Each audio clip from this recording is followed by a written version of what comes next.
everybody, Jason Bermas here, and Diddy done did something but got convicted of almost nothing. Now, I did predict a conviction in this case in some of these charges. I was kind of surprised that maybe one of the racketeering charges did not stick. But here we are. I did talk about after the fact that he would more than likely win on appeal or have done time served because the the prostitution charges and then the state-to-state stuff doesn't hold a lot of weight. Now, I got asked to do this panel on the very powerful Mario Nafal account, and I'm just so happy about it. I'm glad they went from spaces to video. That really is my forte. So please check it out and consider supporting the broadcast. $5, $10, $15. It means the world to me. Go to that Buy Me a Coffee in the link down below and buckle up and get ready to make sense of the madness. Hey everyone, welcome. We are covering Sean Diddy Combs' trial today. I'm sure you've seen it. It's all over the internet. He's been found guilty on 2 federal counts. You might recall he was accused of several counts. He was convicted of violating the Mann Act, which involves transporting women across state lines for the purpose of prostitution. He was acquitted on the more serious charges, including racketeering and sex trafficking by force, fraud, or coercion. The trial lasted over 7 weeks. In the Southern District of New York, there was some explosive testimony by Cassie Ventura. A lot of anonymous accusers, former bodyguards, FBI agents presented digital evidence, encrypted messages. There was a lot of shocking testimony that came out and really showed the dark underside of, I guess we can call it Hollywood, or at least the underground rap industry. Sentencing is scheduled for September 19th. He faces up to 20 years in prison. Most analysts think he's going to get about 8 to 12 years, depending on how they stack the convictions. But he's still facing dozens of civil lawsuits from various people, and a lot of big name people have been named in the course of the trial. So with that, I'll welcome my panel, throw it over to you guys. Welcome everybody, Megan, JB. Megan, I'll go to you first. You've been covering trials for a long time. What is your first impression seeing this conviction today? Were you surprised, disappointed? What's your thought? Not surprised, but one thing, the prosecutors did file their opposition to bail today that has their sentencing guideline calculation for the 2 charges he was convicted on, and it's 51 to 63 months, and that's with some enhancements that I think the defense is going to be able to argue against. So obviously that's pretty low. It's between 4 years 3 months and 5 years 3 months, but that's for. How did they arrive at that? Considering the sentencing guidelines and all of the other factors? Well, the U.S. Sentencing Commission guidelines it's a big 100-page, 400-page manual that's online, that if you go into that, you can find the code for what he was convicted of and then read the guidelines and figure out which enhancements they might think apply. And the enhancements are always subjective. The defense is going to argue against it, but you figure out the offense level, and you can find that in the guidelines. And then you figure out his offender level score, which is a little bit tougher for somebody with previous convictions.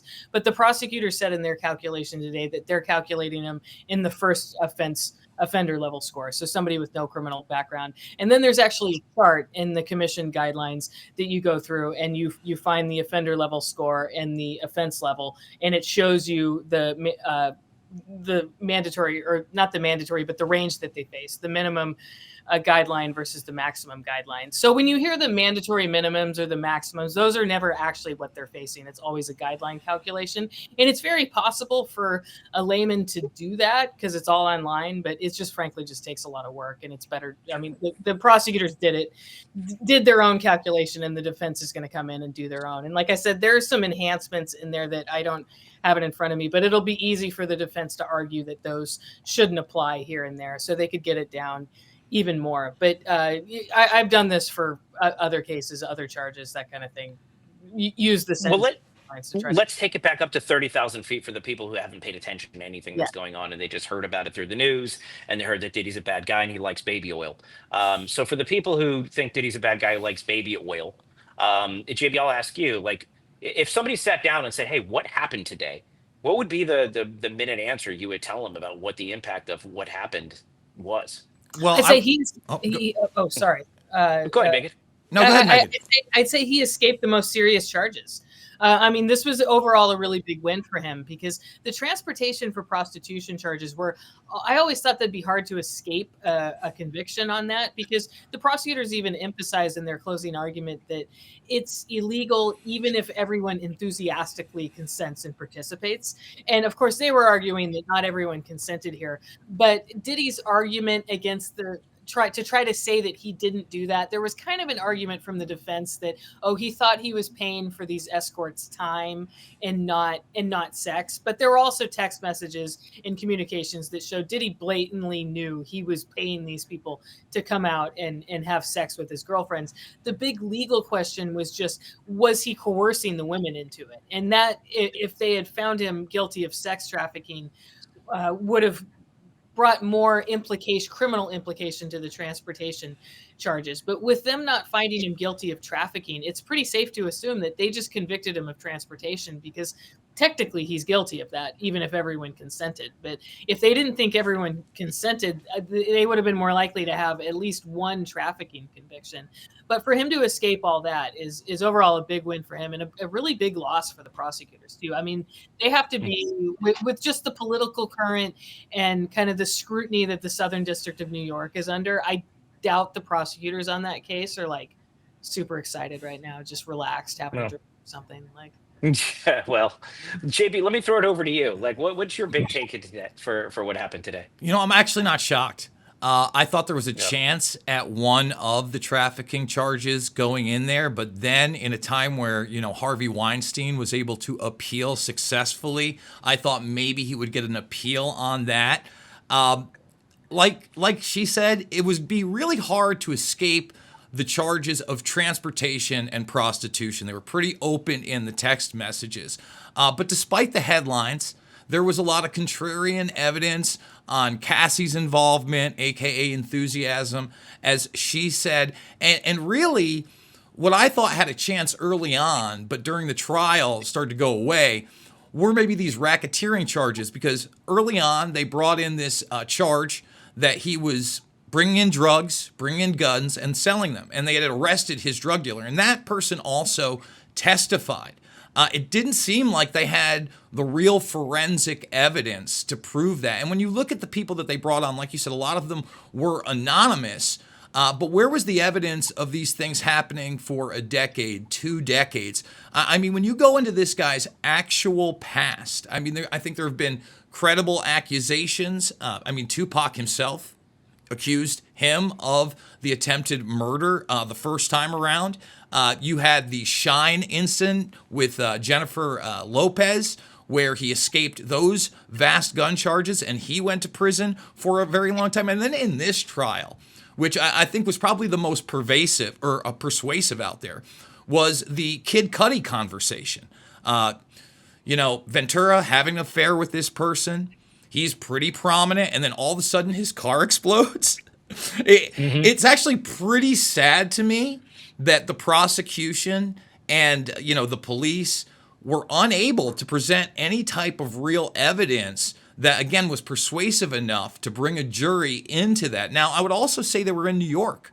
He's beaten charges there before. You also have a very liberal sense of kind of this prostitution angle. So at the end of the day, I'm not a big fan of Dershowitz. Dershowitz said he was going to get off on most of these things. And as I followed the evidence and this trial, it really seemed that way. And now we have this. And as she said, I would be shocked. I maybe as a stun value, like 5 to 8 years, but like I'm thinking maybe 2 to 4, where I'm not sure how much time he's actually served, but they're going to take that off.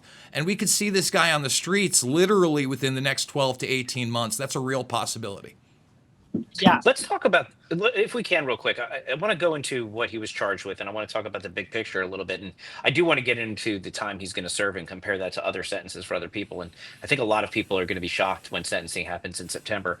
But look, let's talk about the racketeering. So in order to have racketeering conspiracy, he was alleged to be the leader of an enterprise engaging in sex trafficking, drug distribution, witness intimidation, and financial crimes.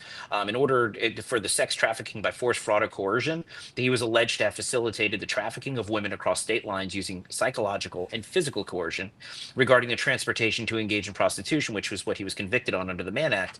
He was alleged to have knowingly transported women across state lines for the purpose of engaging in commercial sex acts. And finally, he was charged with conspiracy to commit witness tampering, I believe. I'm not sure what happened with that. But at the end of all of this, I think, regardless of the charge and regardless of the sentencing, I think the thing that people are most shocked about is to hear about what went on during these, what are you going to call them, the freak parties, the freak offs, or whatever they are, who was there, how it was covered up, how long they would get away with it. You talked about, Jason, before the show, we were talking about Epstein and all the things, and everybody was so upset about everything that they learned about who was at Epstein Island, how they covered it up, the people who went missing, and all of these things. But look, here's what Cassie, his long-term girlfriend, said about what she saw. She said she saw that Diddy would give her powder or pills before these freak offs. That were like basically sex parties with other women.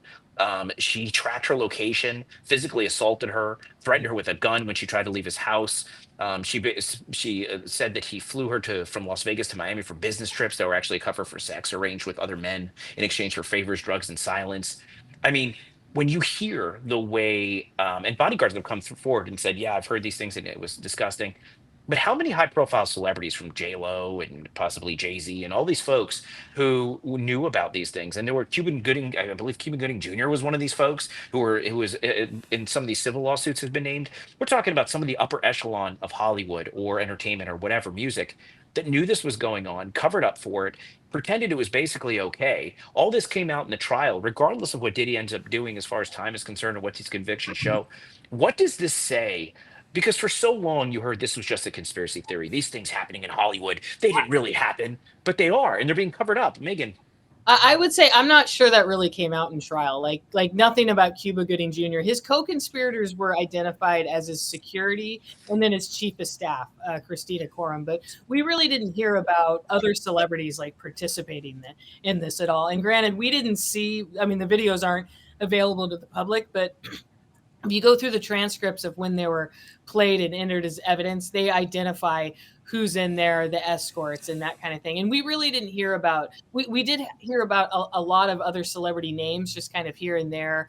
Young Miami, the woman that he was dating at the same time as Jane, and the jealousy that she had. But we really did not hear anything at all about other celebrities like knowing about this, condoning about this, helping him with this. It was all his employees, the people from Bad Boy Entertainment, like his personal assistants, although his personal assistants weren't identified as co-conspirators in the racketeering conspiracy. It was his security and chief of staff that they identified as co-conspirators in the closing argument. But that was the biggest problem for the racketeering charge, was you need co-conspirators for that, and you need to have entered into an agreement. And that's not like a contract, but it is, you have to have somebody else who knows that they're committing crimes on your behalf, and not just one crime, but it's like an enterprise. Like they know that they're committing crimes on behalf of the enterprise. So that was their biggest problem with the racketeering charge. So I think if they had anything on other celebrities, or if they thought that they could get other celebrities in there to like testify about this, they absolutely would have. I mean, they needed it because their racketeering charge, the actual conspiracy on it, was really, really weak. So it does remain to be seen what's going to happen with all those lawsuits, because kind of the assumption was at the time, Diddy's cooked, he's going to get convicted on all counts and go to prison for life, and all these lawsuits will just settle in bankruptcy or whatever. But that's obviously not going to happen now, and he's probably going to be very emboldened to fight these. And a lot of those lawsuits are just a little shaky. I'm hoping that we get to the point in America where people just stop pulling up a complaint right after it was filed and screenshotting the most salacious details and just putting them out to their followers and being like, hey, here's some news. But that is still where we're at with the Diddy lawsuit. Well, and while that's a fair point, the reality is, I've never looked in anybody on this panel or anybody I really know that closely's civil dockets or criminal investigations, but I can tell you, I've never been named in a lawsuit that alleged anything like violence or inappropriate sexual activity and some of these other things. And in these civil lawsuits that are targeting others that don't necessarily involve Diddy, you have Aaron Hall and Harv Pierre, I believe they were named in suit, alleging witnessing or facilitating abuse. Cuban Gooding Jr. There's a lawsuit that says that he was accused in a complaint by producer Rodney Jones. Let's see, his son, Justin Combs, like you mentioned, you Miami. All these folks have been mentioned and Jay-Z, he was named in a lawsuit alleging rape at an MTV after party in 2000, along with Diddy. So we can sit there for a second, and I'm not arguing with you. I'm just for the sake of discussion. And my panel is changing here. This is fun. Hello, for the sake of discussion, Diddy was convicted today of transporting women for the force of prostitution. He wasn't convicted of sex trafficking, although there was evidence of it, just not enough to prove beyond a reasonable doubt. And then we have all these other accusations about some of these people. And like you said, there's security guards and people complaining, saying that, hey, these people were there, they witnessed this stuff. There's enough circumstantial evidence, maybe not to convict, maybe even not to find clear and convincing evidence in a civil case, but there's enough for people to go, wait a second. If this is happening this broadly in this industry, and if it's happening in Hollywood, and it's happening in music, and people are covering it up, you mentioned Epstein too. I mean, these are the things. There's this elite class of people that can seemingly get away with whether it's rape, prostitution, whether it's sex trafficking, drugs, violence, in some cases murder. And we heard so much about during the last couple of years about people being above the law. And so my question is, and I'll ask you, Jason, and I'll go back to you, Megan, is Hollywood entertainment, are they above the law? Does it seem to be applied equally to them? So I think it's actually beyond Hollywood. First of all, your premise at the very beginning that people didn't really believe that kind of sex was for sale or that people were coerced into sex in Hollywood, I think it's been an open secret and almost accepted in a lot of ways. On the flip side of that, people look at people that are fame hungry and willing to do things, and they say, well, that person was willing to do that. Now, as far as Epstein goes, I think those are wildly different cases only because you had so much video evidence, eyewitness evidence of underage girls with Epstein on top of, all sorts of connections to much richer and wealthier people than any of these Holly weirdos dream to be. I mean, you look at Les Wexner, and that's a verifiable billionaire. On top of that, with this Diddy thing, I would say, again, she pointed out the charges they actually brought. Yeah, the headlines were there and they were salacious. The nipple stuff after the fact of a, male prostitute with his girlfriend. That catches headlines. But really a lot of the noise was never brought into court. And whether or not there were nefarious things going on with his quote-unquote flavor camp where he did have underage kids around at these parties, that wasn't really discussed in court. You brought up that lawsuit with Jay-Z. That's a 16-year-old girl at the time that supposedly has gone on to notoriety and fame. Without me looking at the rest of that, I don't necessarily doubt it. I mean, we're in an industry where Jay-Z went on tour and did an album with R. Kelly called Best of Both Worlds. And that whole circle knew that he was married to a 15-year-old, Aaliyah, that I think they had a relationship from the time they were 14. And her parents at the time, again, signed off on it. So, when we talk about the music industry in particular, here's a very uncomfortable fact. Steven Tyler did a very similar thing when he was a younger man and married a 15-year-old with the signed consent of their parents. So, again, let's look at our court system and what we've done. I'd also point out that, yes, money is a factor. For instance, I don't remember what his last name is, but just this week, the person from the Tampa Bay Rays, who was, up to make maybe $100+ million if they let him back in the league, was convicted as a 21-year-old with a 14-year-old girl, and he got time served. Okay, so unfortunately, until the laws change and until the culture changes, I don't know that we're actually going to get the kind of justice we want because people can be bought off.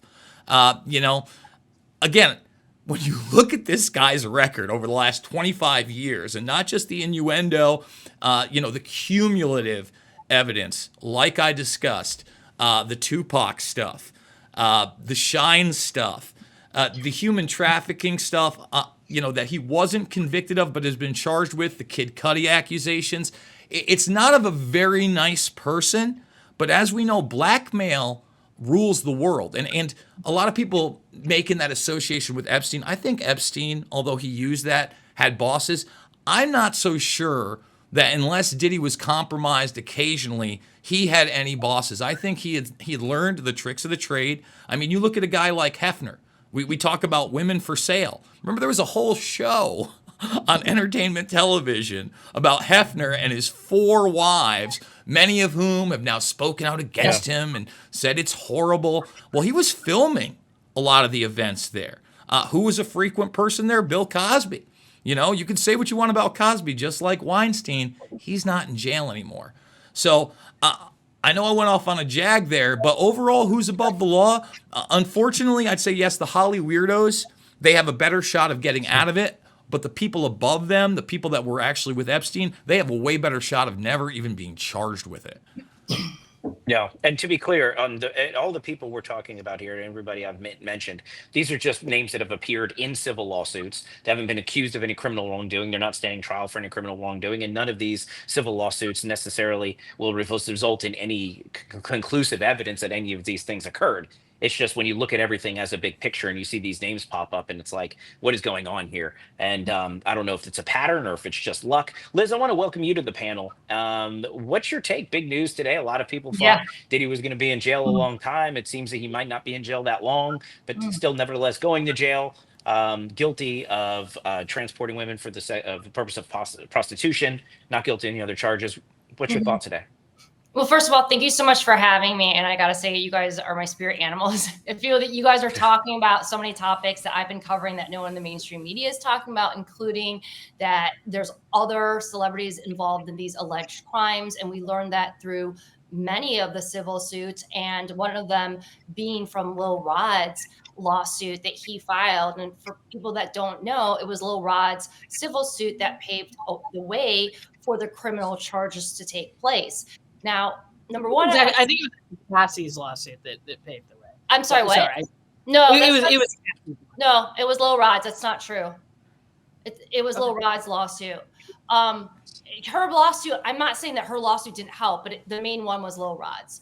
And so, number one, I had a feeling that we would get multiple guilty charges, but not like all, right? So this is kind of what I expected.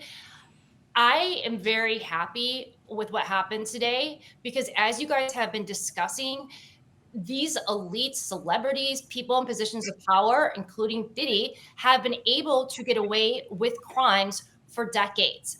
And finally, even though this wasn't a huge victory, it was at least some justice. Diddy has been getting away with crimes going back to the 90s, which has been outlined in his lawsuit, where he talks about that infamous nightclub shooting. And you mentioned earlier Shine Barrow, who took the fall for Diddy back then. So I am very happy where we are at because it's a huge step, at least in the right direction. With that being said, I don't think that this is over. I think that Diddy's story is just beginning. Lil Rod mentioned today in another show that I was also a part of an interview with, that he has been told, and I've been told this too from multiple sources, that there will be more charges against criminal charges that are laid against Diddy. And so I really don't think that this is going to be the end of the story for Diddy. I do believe that he may receive more charges. And I do think it's very possible that he will be faced with sex trafficking charges for minors. Megan, I wanted to throw it over to you. Yeah, I'm interested to see what's going to happen at the bail hearing this afternoon. They're saying that under the Bail Reform Act, this is prosecutors and also Cassie's lawyer, that he's not actually even entitled to any kind of release, that the Bail Reform Act, the federal law regarding bail, mandates incarceration after conviction for transportation of prostitution charges. So that I think just reading on that, and the judge is only been on the bench for like 3 years. This is his first big criminal case. He spent his whole career doing like bankruptcy law for Sussman Godfrey. So if the law does say that, I haven't actually looked at the Bail Reform Act myself. I don't think he's going to get out today, but I do think that we're still looking at not any more than 63 months, like prosecutors said in their filing today, for a sentence for that. So that'll be interesting to see. But I wanted to thank you all so much for having me. I've got to run to another appointment, but it was a great discussion. It was good to meet you guys all too.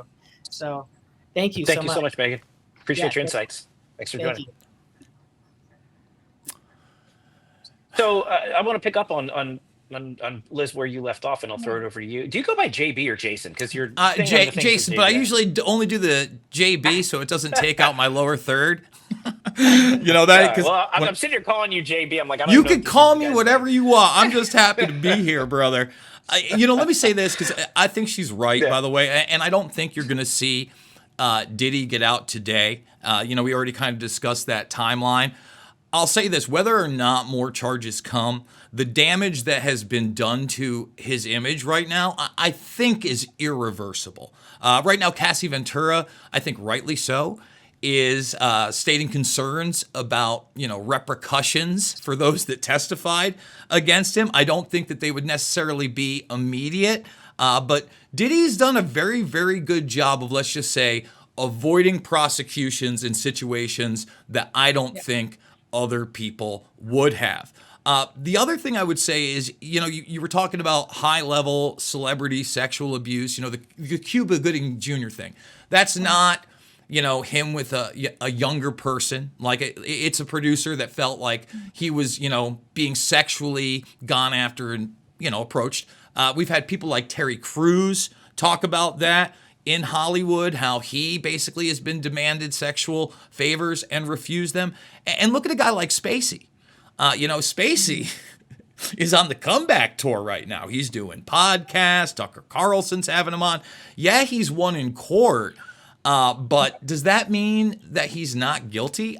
I don't know about that. I don't know that he's going to be able to make that comeback either. I think a lot of people are sour on it.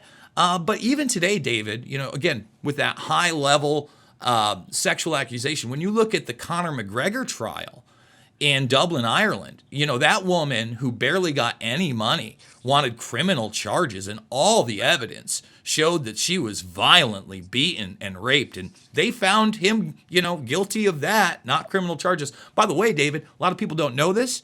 Right now, he's not in the country, probably for the next 5 or so months, because he's avoiding being served on his Miami sexual assault case. He had jumped ship. Traditionally, they give you 30 days to serve. The case had been filed. They knew he was out. So now the judge extended that another 180 days. Just 2 weeks ago, he's knocking guys out in a nightclub on camera. These are the type of people that we're talking about. They think they can get away with anything because, David, unfortunately, they often do. Let me ask you, Liz, about that. Look, you've seen what's going on with just the accusations in this one case alone. We talk about all the civil lawsuits with everybody else involved. We talk about, like we just mentioned, Kevin Spacey and all these other people. Is this something that's ever going to stop? Are people just finding out more about it? Do you think is this just so a part and parcel with the industry?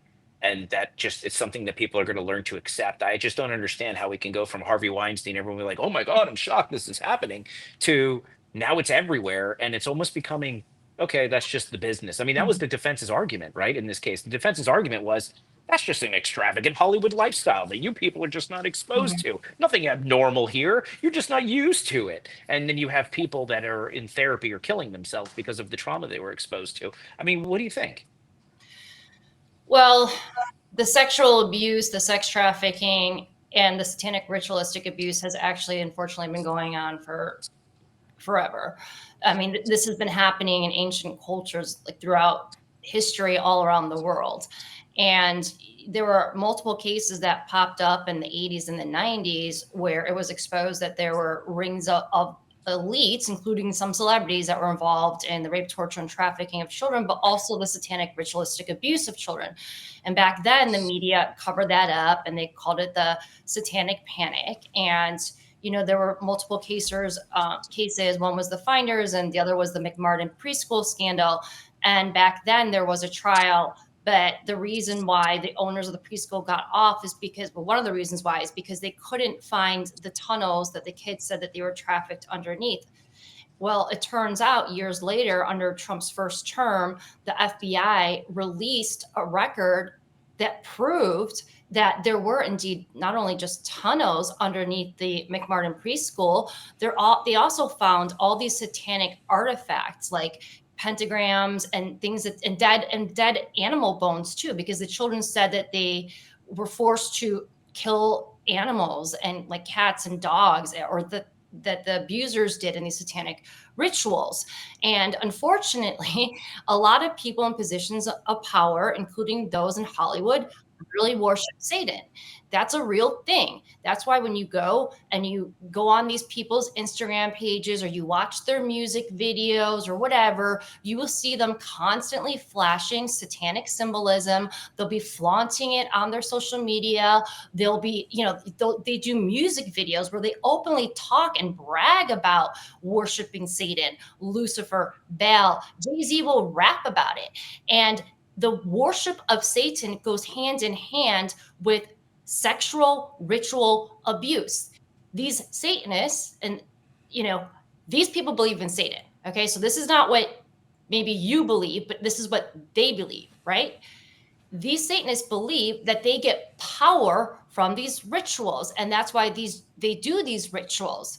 And we learn that there's a lot of people in DC that are also involved in these satanic rituals. We actually learned that in 2016 when WikiLeaks released the Podesta emails.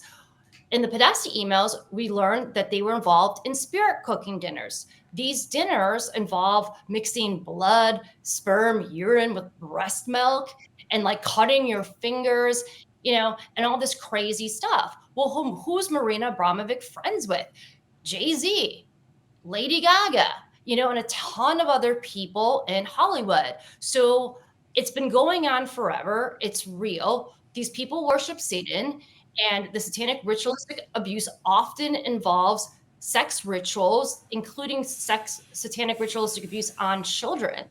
And now, Liz, people hearing this, right? And I don't mean to cut you off. I just want to ask you a follow up and then get Jason's take on this. Or I'm calling him JB now. That's my new name for you. Because you're saying things that if somebody hasn't paid attention to this, they'll be like, "Oh, that kind of sounds a little." And I'm not judging you. I'm not saying you sound crazy. But there'll be people watching going, okay, that sounds a little bit crazy. Okay, they're Satanists now. They're not just not some of them. I'm not saying all of them are. No, I know. I'm not asking you to defend yourself. What I'm suggesting is, but at the same time, we have seen weird symbolism. And I don't know if it's Hollywood mocking people because of the accusation, or if there's any tie there. Look, you hear about Pizzagate, and then for the viewers that don't know about Pizzagate, Google it. I'm not going to get into it now. But there's all these different conspiracies that are, whether they be satanic or some other thing, that a lot of people believe, at least on the, in the conspiracy world, believe that these things are true. And people are hearing you say this, and they're like, okay, well, Diddy's weird, and maybe he's a bad guy, but is he a Satanist? So how do you bridge really criminal behavior and maybe disgusting behavior and an extravagant Hollywood lifestyle that just us regular folks don't quite get with something much deeper like Satanism? And I'll let you answer that, but then I'll throw it over to Jason and get your take. Yeah. Well, so is Diddy a Satanist or not? Well, does he engage in occult rituals? Well, yeah, he does. Before he went to the verdict of the 1990 nightclub hearing, one of his bodyguards has spoken out and actually was in the documentary about Diddy that I believe was on Hulu.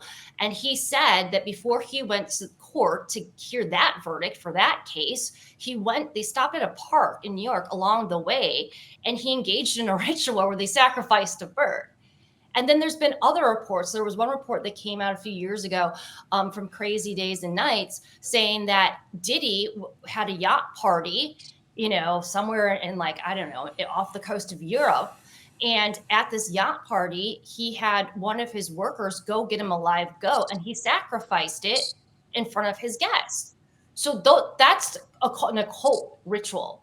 So he's engaging in occult rituals. So my answer would be, yeah, he probably is a Satanist, because I don't know any Christians that are sacrificing goats or birds. Jason, let me throw it over to you. Yeah. So let me just say this. I was aware about the accusation via the bird and the documentary with Diddy. And I know a lot of the things that Liz just said there sounds extremely wild. I will say this. I started as an extreme skeptic on all of those things. You know, I grew up in kind of a Christian environment in the 80s when, you know, the satanic panic was supposedly going on, and hearing about the New World Order and all these bad people. And I thought not only was it over-exaggerated, but there was really no evidence behind it. The real Satanists, you know, they were the goth kids in high school that couldn't get laid and just were upset. There was certainly no power structure.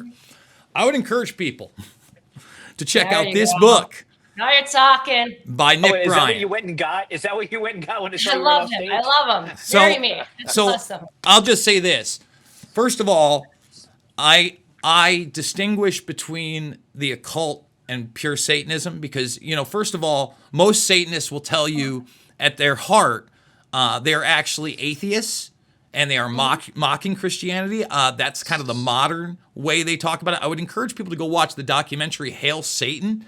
It's extremely good, and it gives you really an insight to who those people are. But then as far as occult practices, you know, she talked about Jay-Z. Jay-Z has kind of been an open acolyte to the practices of someone like Aleister Crowley, wearing the shirts. And Crowley was infamous for his do as thou wilt mentality. Basically telling you that you are your own God, which a lot of like Satanists that don't believe in anything believe, because it's kind of this self-empowering. A lot of it's honestly, you know, that Tony Robbins self-empowerment kind of stuff. But you're your own God. So in other words, if you don't feel bad for killing a bunch of people and you can get away with it, you do your thing. He also would invoke spirits, Crowley. And in one of those invocations, he actually wrote about the most powerful form of sex magic. And this was actually basically raping a young boy who was a virgin and then cutting their throat at the apex of orgasm. Now, when you read this book, if it was not so heavily sourced, let me just show everybody right here, okay? The book has a bibliography of mainstream articles and reports that is that thick. It's probably close to 100 pages. Nick Bryant, mainstream journalist, from the McMartin trial to the Franklin scandal to Craig Spence, all there. And another accolade of Nick Bryant. He's the guy that actually brought you the Epstein Black Book. So Bryant got that outside of the court system, and literally nobody would publish it. Brought it to just about everybody. Gawker published it.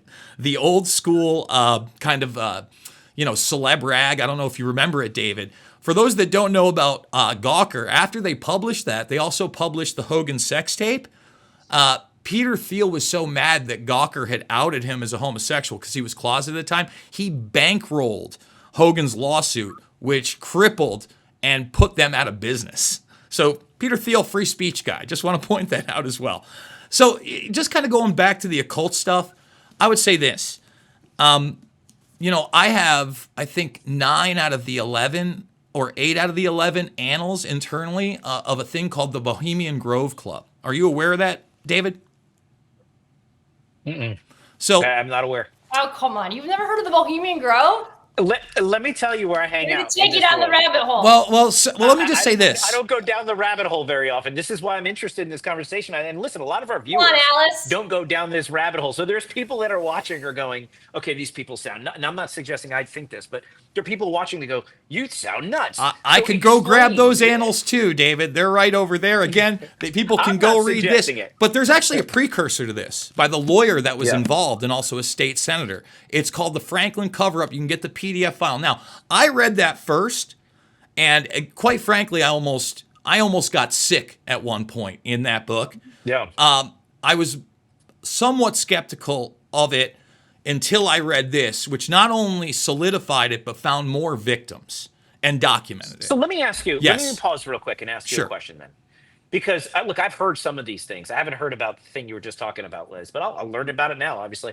Yeah. And I'm not suggesting that none of this is. I've over the last few years, I've learned that everything that I thought couldn't be possible, Yeah.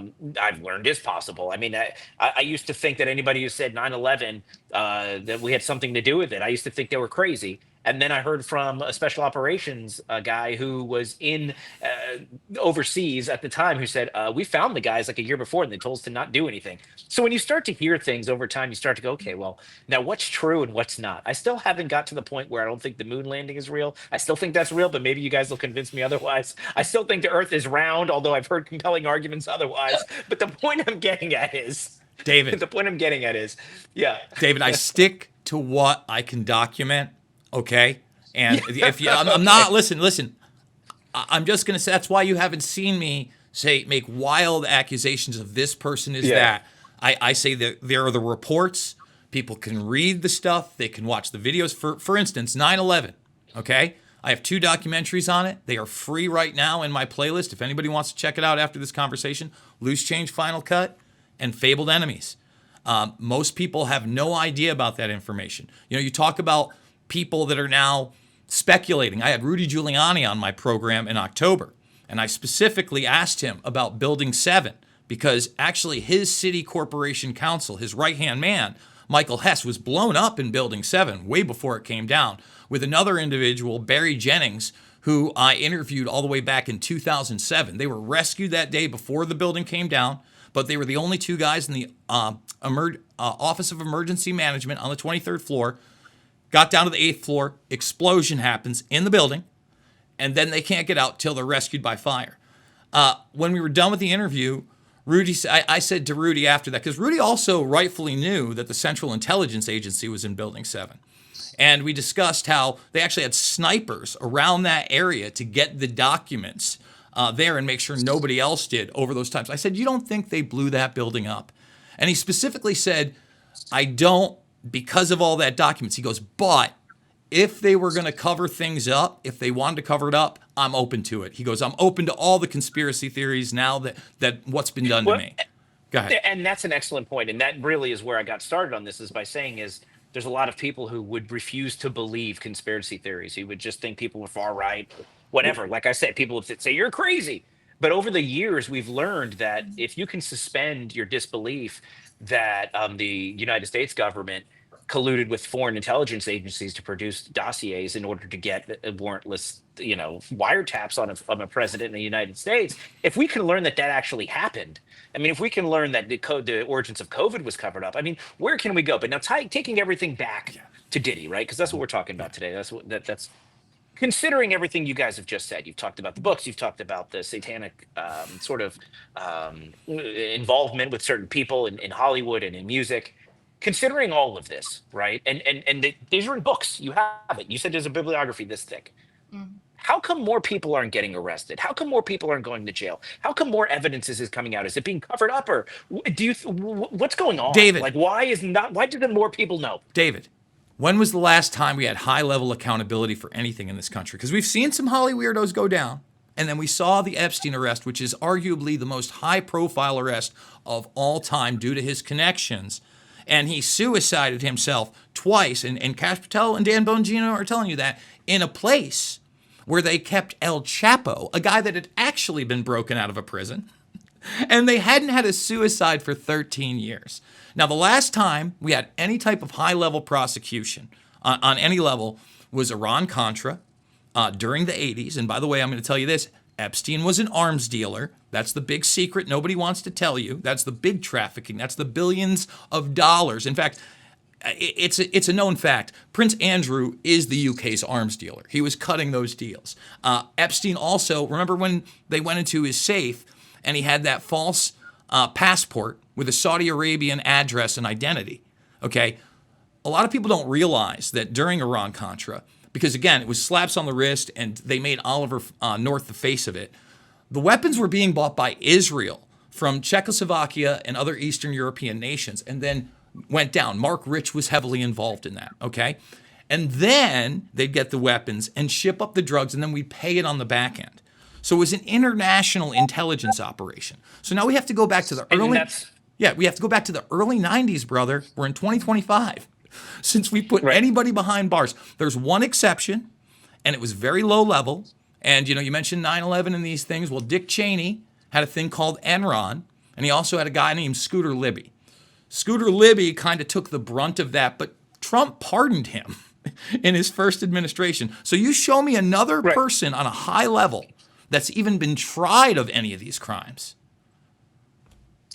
So what you're suggesting is the fact that this evidence is out there, and then Liz, I'll throw it back over to you. The fact that this evidence is out there, it's in these books, and all the things that Diddy's been accused of, even though not convicted of, you're suggesting that these people will never be held accountable to the highest. Now, Liz, let me ask you: do you think? And look, regardless of the origins and whether or not they're devil cults or whatever they might be, do you think what happened here? And I'm not minimizing your. No, I know it's funny that way. Yeah. Well, remember, there's an audience watching going, what are these people talking about? So I'm trying to ask the questions. Let me just stop you right there. Yeah. Like when you say this sounds crazy, you're right. It does sound crazy, and it is crazy. But that doesn't mean it's not true. And before I started researching this stuff and learned by examining evidence and all these cases that this stuff is real and it does happen, I didn't think it was real either. I thought it was crazy then. I still think it's crazy, but just because it sounds crazy and nuts and, stranger than fiction doesn't mean it's not true and real. So let me ask you this then, going to the high level accountability, right? We saw a very public, several attempts to put Donald Trump in jail. We saw the convictions in New York City with Alvin Bragg. He's probably the highest of high that you can convict of something. And what he was convicted on was probably, in my opinion, one of the worst put together things that we'll never know how bad it was because they basically abandoned it. And so there's no sense in appealing it because he'll never be sentenced on it. We'll never find out how really poor that prosecution was and how weak that evidence was. Now, take Diddy, for example. I've reviewed the testimony. I've seen the witness testimony. I've heard the allegations. If you were just some guy off the street that was accused of this, not only would you have a conviction for trafficking, you'd be going to jail for the rest of your life. But now Diddy is walking away possibly in 6 years, as Megan was saying before she left. Well, the question then becomes, were the prosecutors in on it? Did they overcharge him? Did they not bring the case? How do you not hold somebody accountable with evidence this good, but yet somebody like Donald Trump can get convicted with evidence that bad? I'm trying to square that nexus. Well, I can't get into the heads or minds of the jurors or the lawyers or the judge. They were probably bored. That we can go into their mind there. Yes. I think they're probably really happy to leave today. Exactly. And the testimony was horrific. But, we do know that in the past that he has been able to pay people off, not to just get off on criminal charges. He's done it to buy videotapes. For example, the videotape of him beating the crap out of Cassie, Yeah, that was horrible. Law enforcement, hotel workers, you name it. Most people have a price, sadly, to do the wrong thing. But that being said, if there was some huge, big cover up, I don't think he would have been found guilty in any charges. So, as much as that has been sadly the norm for these people in the past to get away with everything because they have so much money and power, that's changing. And if it wasn't changing, he never would have been arrested in the first place. Jeffrey Epstein never would have been arrested. Ghislaine Maxwell never would have been arrested. Jean-Luc Brunel, Mike Jeffries, Nexium, Backpage shut down, right? So I can see the bigger picture here of what's going on. Now, you mentioned earlier, when are we going to see more arrests? Of course, in Diddy's ring and or Epstein's ring, there have to be co-conspirators, there have to be clients, and we haven't seen justice for any of those people yet, right?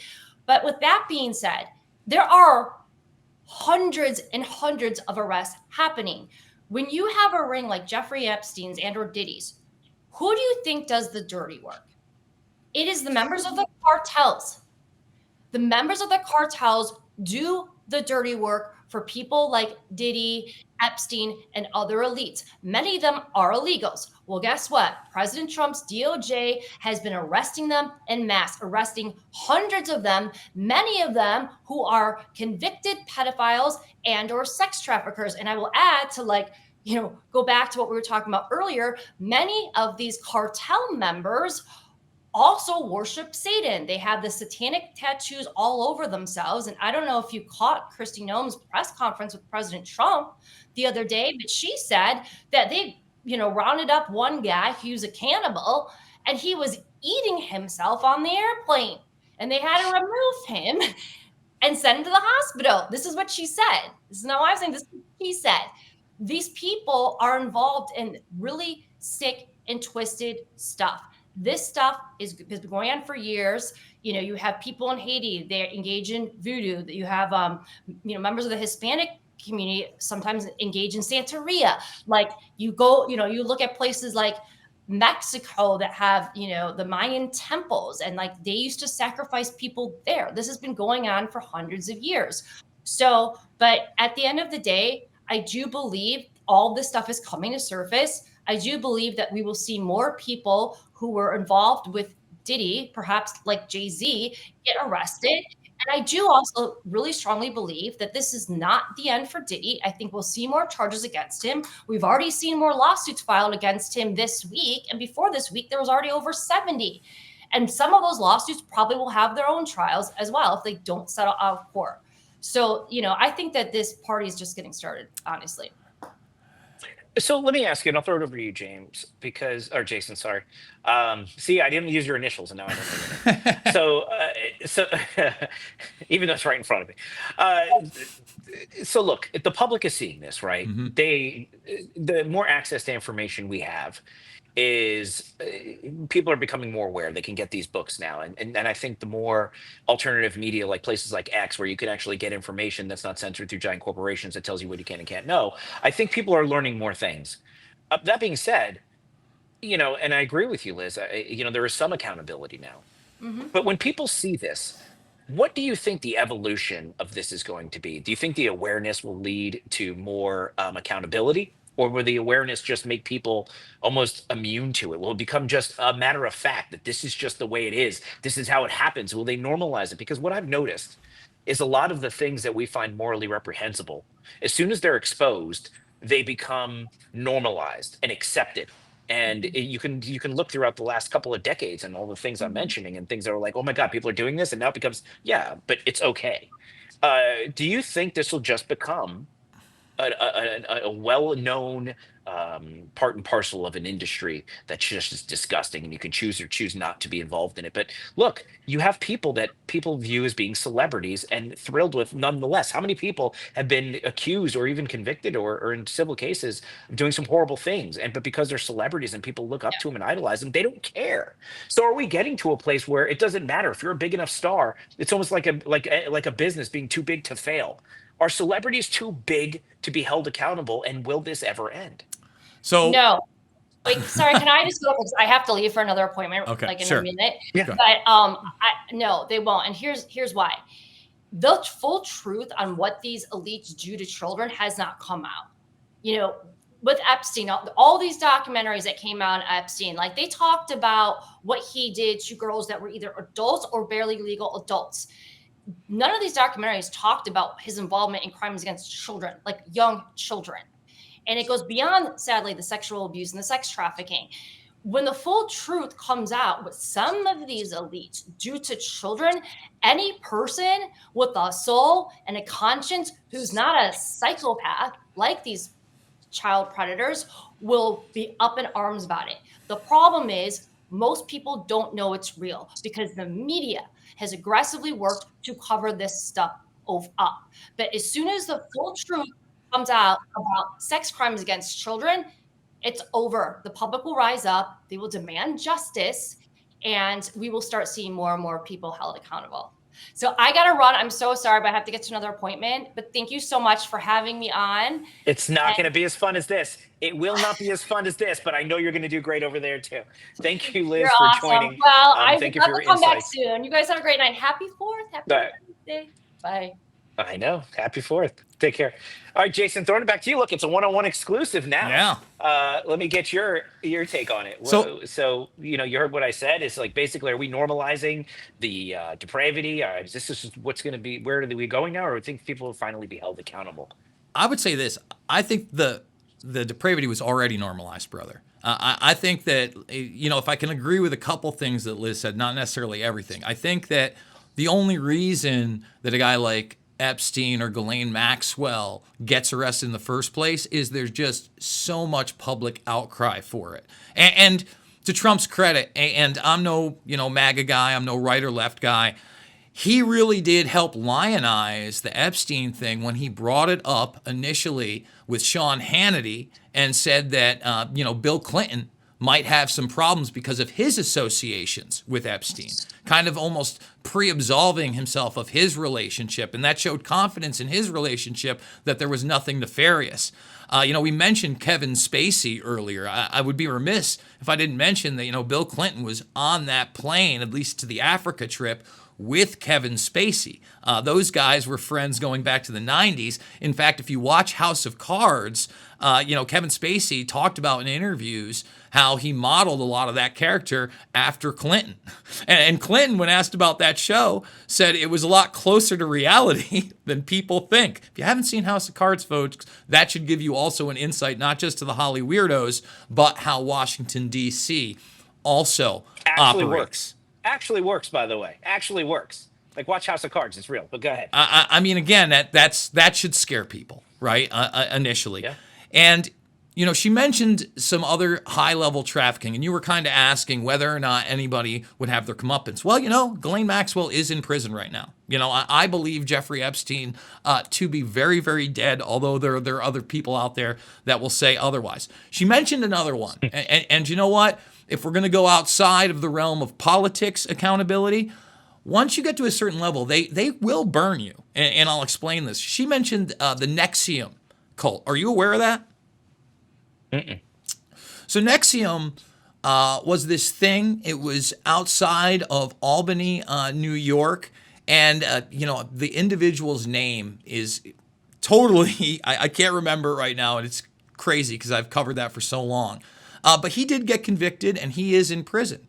However, he was bankrolled by the Bronfman sisters, who were billionaires. And not only bankrolled by them, but essentially one of the sisters jumped the country. And one of the sisters stayed in the country, got convicted on a lower level. I think it was something like 8, maybe 14 years max. She's probably set to get out pretty soon. But she bankrolled everybody that was charged. Now, what was really alarming about this is not only did you have underage girls in the States, but they had something called the Rainbow Cultural Garden in Europe and other parts of, I believe, South America, where they were taking these individual girls that spoke multiple languages, and they were like 14 and 16, and putting them as teachers to these toddlers. It also involved the former president of Mexico's son on a high level in Mexico. In fact, in that case, I believe it was one of his relatives that was one of the underage girls that was trafficked. Those people were never charged with anything, okay? So they'll cut you off at some point if you're too liable to too many people. Another person she mentioned, Jean-Luc Brunel. For those not aware, Jean-Luc Brunel is almost a mini Lex Wexner in the sense that he's involved in the fashion industry and modeling, and a lot of these high-level people that are involved in more are in that, and they get their hooks into these girls when they're teenagers. Well, Brunel was arrested, and while he was in Spain, he died in prison, supposedly committed suicide, and who knows, he might have. I can't imagine what the conditions were like in that prison while he was awaiting sex trafficking charges. You can see, pictures of Brunel with Epstein and Ghislaine Maxwell while she's rubbing his feet. Very disturbing pictures. I don't necessarily recommend you check them out, but they're there. I hope that we can get to a place where we can get true accountability. But I've got to be honest with you, David. In a world where spycraft is often sexcraft and blackmail has been utilized for many, many years, I don't know if that's possible. For instance, David, if you go back to another operation where people were being filmed having sex, and Diddy was doing that, I don't think there's any argument there, that was actually a part of MK Ultra. And people go, what? Oh, I thought that was the LSD thing. Well, no, it was the LSD thing, but they were testing a bunch of other drugs.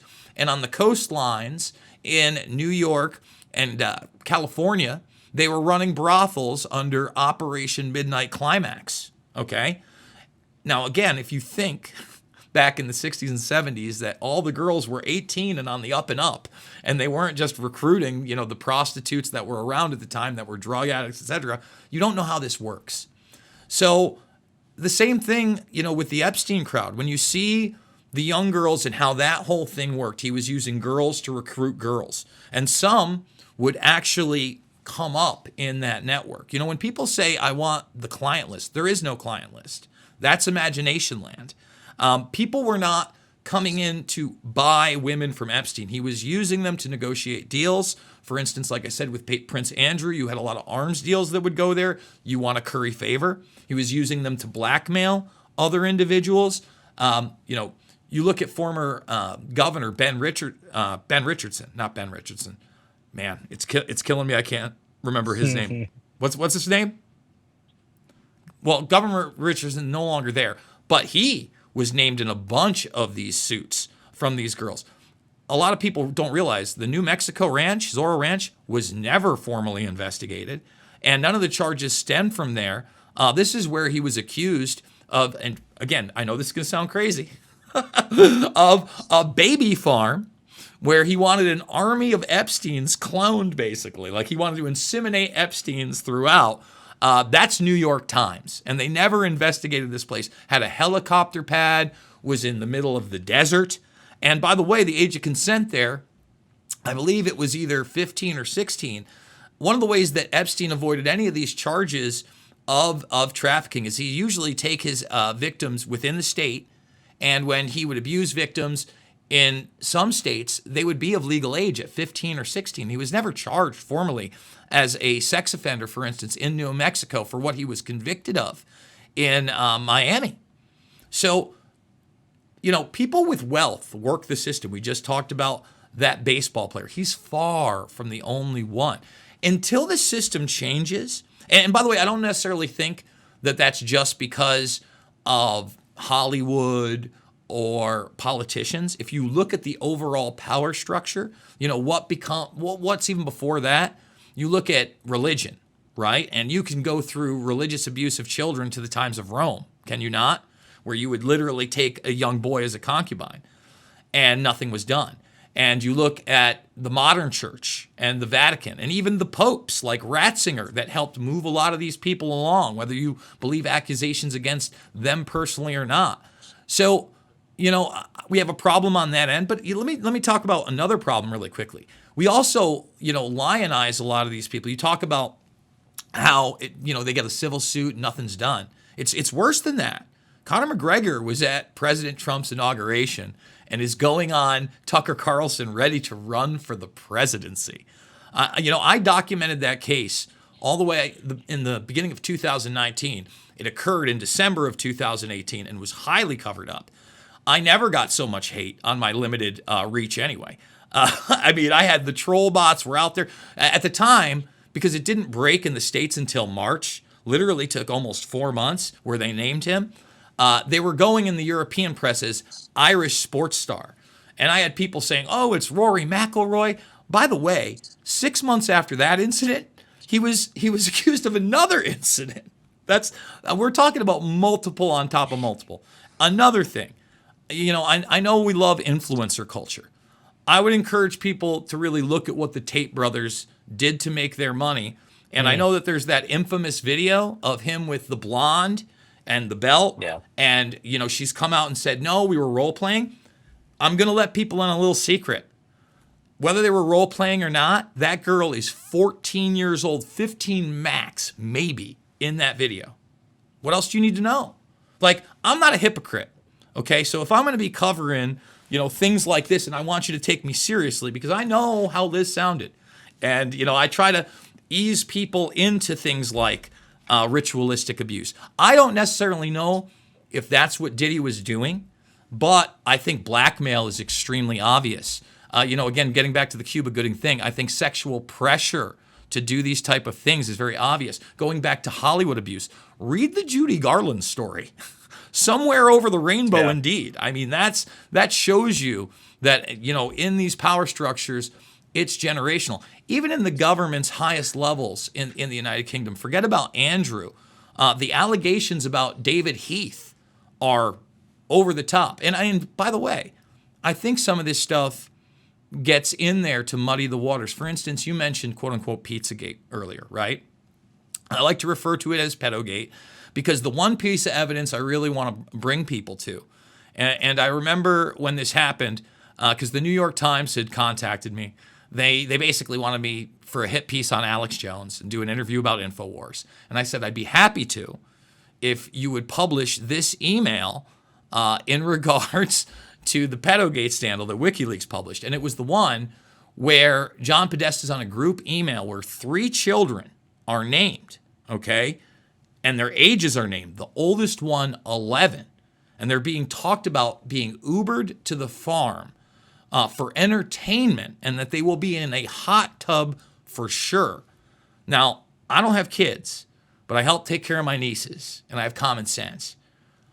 I don't send children by themselves that are 11 years old and younger for entertainment to be sure that they're in a hot tub with adults. I mean, that's about as disturbing as it gets, and nothing was done there either.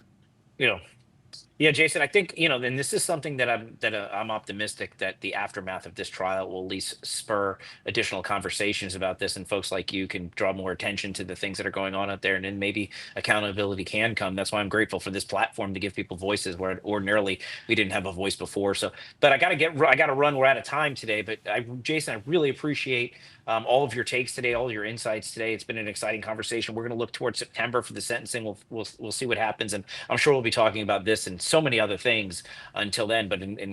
But with that, that's all the time we have for today. And that is going to wrap it up. I want to thank everybody for joining me. You know the drill.